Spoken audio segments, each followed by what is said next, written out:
대통령상 위조 사건을 수사 중인 경찰이 의혹이 불거진 예술인들뿐만 아니라 다른 예술인들까지 수사 확대를 검토하고 있습니다. 어제 해남에서 승객 30명을 태운 케이블카가 상공 50m에서 멈추는 사고가 발생했습니다. 전기적 요인이 사고 원인으로 추정됩니다. 북부 원도심에서 무한 남합과 오룡을 잇는 전남형 트램 도입 검토를 위한 사전 타당성 조사 용역이 시작됐습니다. 전남 민주시민토론학교 학생들이 유럽 의회에서 기후위기 퍼포먼스를 벌이며 환경보호에 동참해줄 것을 호소했습니다. 여러분 안녕하십니까. 목포 MBC 뉴스데스크입니다. 최근 전남 미술계에서 불거진 대통령상 위조 의혹 파문이 갈수록 확대되고 있습니다. 경찰은 대통령상 위조 사실을 일부 확인했으며 의혹이 불거진 예술인들뿐만 아니라 다른 예술인들까지 수사 확대를 검토하고 있습니다. 서희령 기자입니다. 목포 지역 예술인이 받은 대통령상 상장입니다. 경찰 수사 결과 위조로 확인됐습니다. 경찰은 위조된 대통령상을 받았다는 의혹이 불거진 목포 지역 예술인 9명을 참고인 자격으로 불러 조사를 마쳤습니다. 대부분 위조된 상장임이 확인됐는데 일부는 진짜 대통령상 상장인 것으로 알려졌습니다. 위조된 대통령상을 받게 된 경위도 각각 달랐습니다. 경찰 관계자는 의혹을 받고 있는 예술인들을 조사한 결과 추천을 통해 상을 받은 사람도 있지만 다른 경위로 위조된 대통령상을 받은 경우도 있다고 밝혔습니다. 수사 대상 확대 가능성도 커지고 있습니다. 경찰은 의혹이 일고 있는 9명의 목포 지역 예술인뿐만 아니라 다른 예술인들에 대해서도 조사할 계획인 것으로 알려졌습니다. 전남예술계는 파문이 확산되자 이 문제에 대해 서로 말을 아끼고 있고 불똥이 어디로 튈지 경찰 수사의 촉각을 곤두세우고 있습니다. 경찰에서 조사를 하고 있으니까 수습이 이렇게 다 되면 정말 이 일에 연루됐던 모든 작가를 한데 모아서 저희들이 공식 회견을 열 계획입니다. 경찰은 타 지역 예술인들도 수사 대상에 포함할지 여부를 검토하고 있는 것으로 알려졌습니다. 한편 대통령상 위조 브로커에 대한 수사도 속도를 내고 있습니다. 경찰 관계자는 다양한 진술 등을 종합해 위조범의 신원을 특정했는데 조력자가 있었는지도 살펴보고 있는 것으로 전해졌습니다. 현재 경찰은 대통령상 위조범과 예술가들의 공모 혐의를 밝히는 데 주력하고 있습니다. 하지만 경찰 수사 결과에 따라 목포시의 미술품 구입 과정에 문제가 없었는지까지 수사가 확대될 가능성이 있어 전남 예술계와 목포시가 긴장하고 있습니다. MBC 뉴스 서희령입니다. 해남에서 승객 30명을 태운 케이블카가 상공 50m에 멈췄다가 2시간여 만에 구조됐습니다. 폐쇄된 공간에 갇힌 승객들은 불안과 공포에 떨어야 했는데요.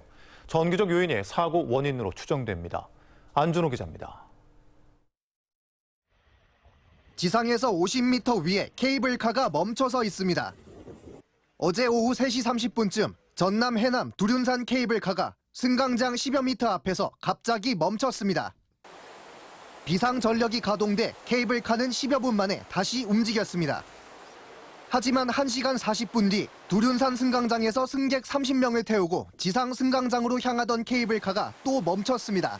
폐쇄공포증 같은 거 있는 사람은 너무 힘들어하고 장애 있는 아이들은 이제 힘들어서 토하기도 하고 얼굴이 하얘지면서 조금 좀 쓰러지는 그런 상황도 있었는데 전력을 복구하는 데 시간이 걸리다 보니 2시간이 지나서야 케이블카는 정상 가동됐습니다.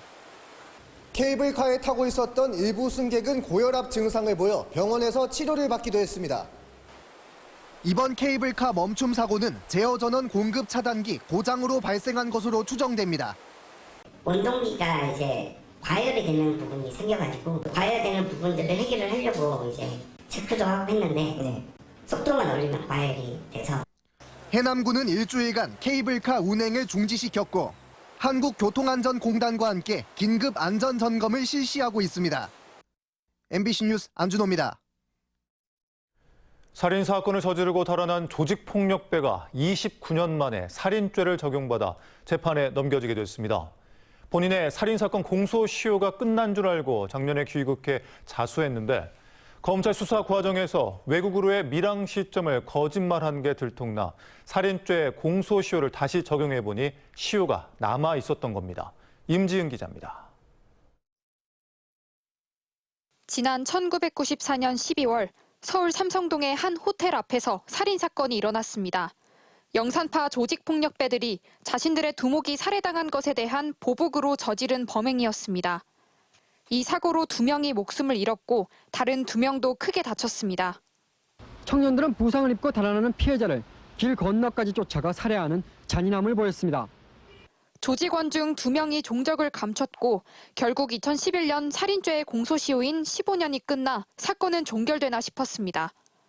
범인 중 1명인 서 씨는 오랜 중국 밀항을 끝내고 지난해 귀국할 당시만 하더라도 살인죄는 공소시효가 끝났으니 밀항 혐의로만 수사받을 줄 알고 있었습니다. 해경도 살인죄를 제외하고 불법 밀항 혐의로만 수사해 서 씨 사건을 검찰로 넘겼는데 반전이 일어났습니다. 검찰은 공소시효 완성 이전인 지난 2003년 이 남성이 중국으로 밀항한 사실을 확인했습니다. 당초 서 씨는 2016년에 중국에 밀항했다고 해경에 진술했는데 밀항 시점이 2003년이 되는 경우 서 씨의 살인죄의 공소시효가 함께 정지된 사실이 밝혀진 겁니다. 공소시효가 아직 남아있음을 규명하였습니다. 암장되었던 29년 전 살인사건 주범을 직접 검거 구속하여 엄중한 법의 심판을 받게 하였습니다. 공범들의 교도소 접견 녹취록을 바탕으로 밀항 시기를 특정했고 국내에서 지낸 흔적이 없는 것을 미뤄 서 씨의 진술이 거짓임을 밝혀냈습니다.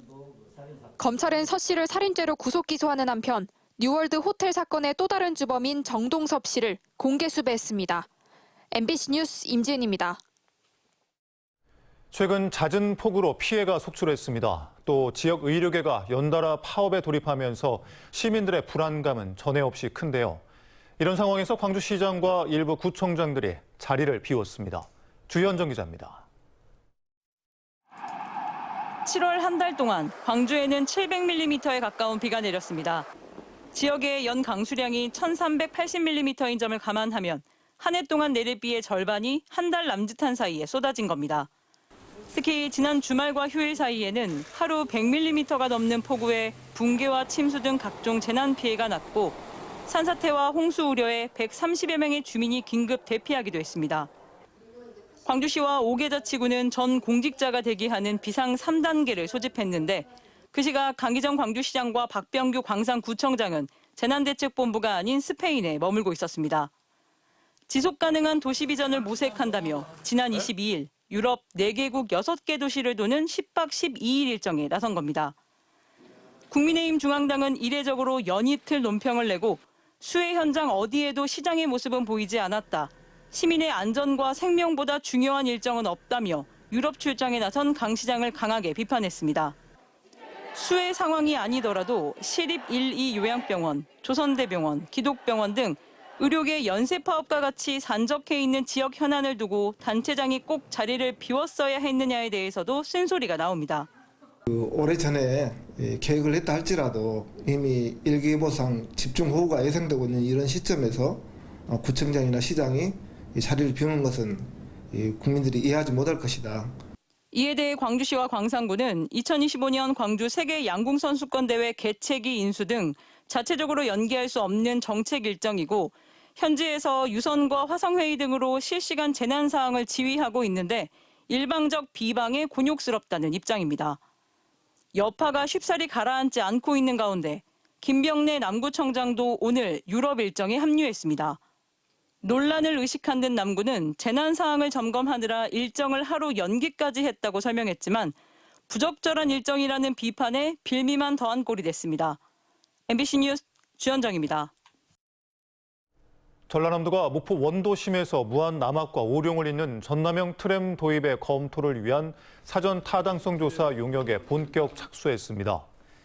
1년간 실시되는 사전 타당성 조사에서는 최적의 노선과 적정 차량 시스템 등을 분석하고 국내외 사례 등을 조사해 전문기관의 자문을 받아 세부 계획을 수립하게 됩니다. 전라남도는 전남형 트램으로 서남권 관광산업과 지역경제가 활성화될 것으로 기대하고 있습니다. 한평 축협이 수해 피해를 입은 지역 축산 농가들을 돕기 위해 적극 나서고 있습니다. 한평 축협은 어제부터 수의사를 포함한 예방주사 접종반을 피해 축사에 파견해 전염병 예방 접종을 하고 있으며 소독차를 이용한 농가 소독도 진행하고 있습니다. 또 깔개용 톱밥을 무료로 지원하고 축협 직원들을 투입해 수해 복구 작업을 돕기로 했습니다. 전남 민주시민토론학교 학생들이 유럽의회에서 기후위기 퍼포먼스를 벌였습니다. EU에 가입된 국가들에게 환경보호에 동참해 줄 것을 호소하며 국외 탐방 마지막 국가인 파리로 떠났습니다. 박정호 기자입니다. 학생들 사이에 춤추며 노는 북극곰. 갑자기 늘어난 쓰레기에 파란 지구가 빨갛게 기온이 오르고 북극곰도 쓰러집니다. 쓰레기가 치워지자 지구와 북극곰이 다시 살아납니다. 기후위기의 환경을 보호하자는 전남 지역 학생들의 퍼포먼스입니다. 자연과의 공존 퍼포먼스를 해본 결과 평소 진지하게 생각하지 않았던 기후위기가 우리 개인의 문제가 아닌 우리 모두의 문제라고 생각하게 되었던 것 같습니다. 학생들은 EU 유럽 집행위원회를 방문해 유럽연합이 만들어진 배경을 알아보기도 했습니다. 프랑스와 독일 등 27개 국가가 모여 다양한 현안을 논의하고 협의를 통해 대안을 마련하는 방식을 보며 장단점을 토론한 학생들. 민주주의와 인권을 강조하는 유럽연합의 의미를 깨닫고 EU의 역할을 가슴과 머릿속에 담았습니다. 평소 EU에 대해 관심이 없었는데 지금 여기 와서 보니까 이런 것들을 왜 하고 왜 여러 나라들이 모여서 이런 일들을 하는지에 대해 알은 것 같습니다. 우리나라도 유럽처럼 이렇게 체계적으로 진행되는 국가 발전 체계를 통해 좀 더 선진국으로 거듭났으면 하는 바람이 느꼈었습니다. 유럽의 박물관 방문 등 숨가쁘게 국외 탐방 일정을 소화하고 있는 전남 민주시민토론학교 학생들. 독일과 벨기에에서 민주주의에 대해 알아본 민주시민토론학교 학생들은 이제 파리로 이동해 독도 플래시몹을 펼칠 예정입니다. 브뤼셀에서 MBC 뉴스 박종호입니다. 김대중 전라남도 교육감과 신우철 완도군수는 오늘 완도군청에서 해양치유 연계 교육협력 사업 추진을 위한 업무 협약을 체결했습니다. 협약에 따라 전남교육청은 교육공무원 연수 프로그램과 학생을 대상으로 한 다양한 해양치유 프로그램을 추진하고 완도군은 연수 프로그램 구성과 요금 할인 등을 지원할 예정입니다. 트럭이 싣고 가던 철근 자재들이 도로로 쏟아져 교통정체가 빚어졌습니다. 오늘 오후 4시 20분쯤 목포 인공폭포 인근 교차로에서 5톤 트럭이 좌회전을 하다 트럭에 실려있던 철근들이 도로로 쏟아져 내렸습니다. 다행히 추가 사고는 발생하지 않았지만 도로에 떨어진 철근들로 인해 40여 분 동안 심각한 교통정체가 빚어졌습니다. 목포시가 목포형 대중교통 시스템 구축을 위해 구성한 공론화위원회를 두고 시민사회단체가 반발하는 등 잡음이 일고 있습니다. 목포 시내버스 공공성 강화 범시민대책위는 오늘 목포시청 앞에서 기자회견을 갖고 공론화위원회 위원 선정은 불통행정의 전형이라며 공론화위 부문별 전체 지원자 수와 성비를 공개하고 위원 선정 기준과 근거를 제시할 것을 목포시에 요구했습니다. 일본 방사성 오염수 해양 투기 저지에 전남 서부권 공동행동에 출범했습니다.